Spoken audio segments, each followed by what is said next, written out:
tous. Je voulais revenir vers vous suite à la première séance multilatérale de négociation avec l'assurance maladie. Il y a eu des débats préliminaires où moi j'ai rappelé qu'on était la seule profession qui n'avait pas été revalorisée en 2023, que le réseau souffrait et qu'il fallait absolument que nous soyons revalorisés et ce très vite parce qu'il y avait des pénuries de médicaments, mais il ne faudrait pas que l'assurance maladie soit à l'origine de pénuries de pharmacie et de pénuries d'accès aux soins. Ensuite, on a déroulé les différents GT. Le premier groupe de travail qui a été déroulé, c'est celui sur la prise en charge des TROD cystites et des TROD angines, où l'assurance maladie nous propose royalement de passer le TROD de 6 euros à 9 euros, soit une augmentation de 50% d'après leur dire. Et moi, je leur ai dit que 50% de pas beaucoup, ça faisait peu, qu'il était hors de question que la profession s'engage dans une telle mission pour seulement 9 euros. Là, il y a eu une discussion assez violente où Marguerite Cazeneuve a dit puisque vous ne voulez pas, on va arrêter là. Je lui dis banco, on arrête. La profession n'ira pas à ce tarif-là sur cette mission. Il faut la revaloriser beaucoup plus. Thomas Fato m'a dit écoutez, on ne ferme pas la porte, faites-nous des propositions, on va revoir, mais on ne montera pas au ciel de toute façon parce qu'on estime que ça vaut guère plus. Donc, assez tendu. Ensuite, il y a eu d'autres groupes de travail beaucoup plus constructifs, celui sur les entretiens, sur les accompagnements patients, où ils ont proposé, ils ont accepté le découpage des paiements de missions des bilans partagés de médication. Ils veulent renforcer le bilan partagé de médication en faisant un paiement 25%, 25%, 50%, correspondant à chaque acte, à chaque groupe d'actes du bilan partagé, et même une revalorisation, puisqu'ils proposent 5 euros de plus la première année et 10 euros l'année 2.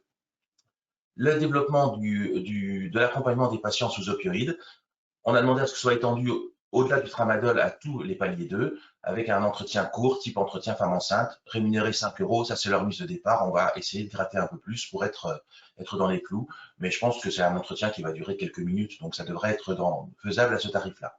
Ensuite, on a parlé de la RSE, et ils veulent lier une ROSP à la RSE essentiellement sur la qualité. On a dit que ce n'était pas nécessaire de le lier à la qualité. Je pense qu'il faut mieux deux ROSP, une ROSP qualité et une ROSP RSE. Ça, c'est encore en discussion. Ensuite, il y a eu le groupe de travail sur les territoires fragiles, groupe de travail qui a défini que certaines pharmacies pourraient être jugées en territoire fragile d'après l'arrêté que nous attendons, et avec d'autres contraintes en plus, il y aurait une aide de l'assurance maladie pouvant aller jusqu'à 20 000 euros par an, reconductible, en fonction bien sûr des conditions et de la production du bilan de la pharmacie chaque année à l'assurance maladie.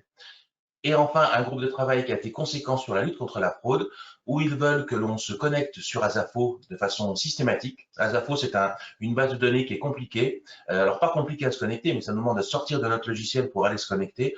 Et du coup, ça devient compliqué à utiliser.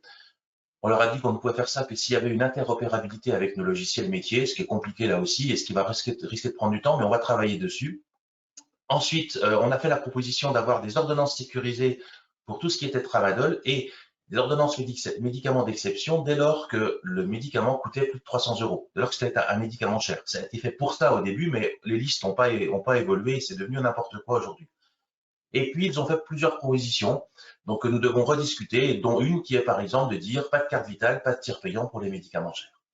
Voilà, donc une première séance de négociation en demi-teinte parce qu'on n'a pas abordé le cœur du problème qui est la rémunération et la revalorisation des honoraires. Ça, c'était vraiment ce que nous attendions, ça n'a pas été fait.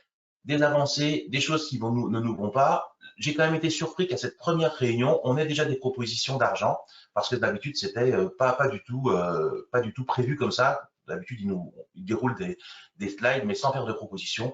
Voilà. Dans le timing, on aura des bilatérales qui seront prévues fin mars, je crois, et aux alentours du 15-20 avril, une autre multilatérale. Voilà, alors à bientôt pour de prochaines aventures conventionnelles.